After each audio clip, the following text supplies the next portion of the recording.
Poonam Kaur mega fans పాలిటీ పూలం దేవిలా తయారైంది. ముఖ్యంగా పవన్ కళ్యాణ్ ఫ్యాన్స్కి ఆమె ఓ పంటి కింద రాయిలా మారింది. మధ్య మధ్యలో త్రివిక్రమ్ గారి మీద కూడా విరుచుకుపడిపోతుంటుంది.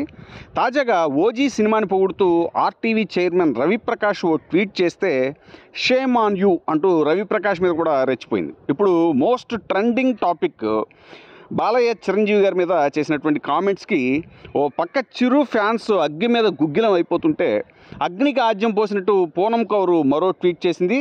అది ఏంటంటే బాలయ్యని ఆకాశానికి ఎత్తేస్తూ ఆమె చేసిన ట్వీట్ ఇప్పుడు చిరంజీవి పవన్ ఫ్యాన్స్లో మంటలు పుట్టిస్తున్నాయి.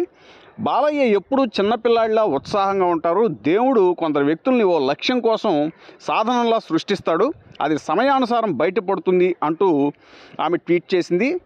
గతంలో కూడా వజ్రోత్సవాల్లో సమరసింహారెడ్డి చిత్రంలోని నందమూరి నాయిక అందమైన కానుక అనే పాటకి ఆమె డ్యాన్స్ చేస్తుంటే బాలకృష్ణ ఉత్సాహంగా ఊగిపోతూ చూసే వీడియోను కూడా 2024 సెప్టెంబర్ 1న పూనం కౌరు ట్వీట్ చేసింది. అందులో కూడా బాలయ్య పెద్ద వృక్షం లాంటి వారు, అది అన్ని సీజన్లలోనూ మనుషులు జంతువులకి నీడనిస్తూ ఉంటుంది. ఆదిత్య 369 నుంచి భగవంత్ కేసరి వరకు కూడా ఆయన చిన్నపిల్లాడిలా ఉత్సాహంగా కనిపిస్తూ ఉంటారు అని అప్పట్లో చేసిన ట్వీట్ కూడా బాగా వైరల్ అయింది.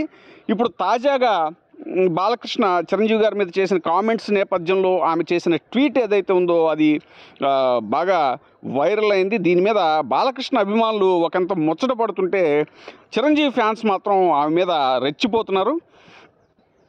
గతంలో బాలకృష్ణ చేసినటువంటి వ్యాఖ్యలు మర్చిపోయావా, ఆడపిల్ల కనిపిస్తే ముద్దైనా పెట్టాలి కడుపైనా చేయాలి అంటూ బాలకృష్ణ మాట్లాడారు. మరి దాని మీద నీ స్పందన ఏంటి అంటూ పూనం మీద విరుచుకు పడిపోతున్నారు చిరంజీవి ఫ్యాన్స్.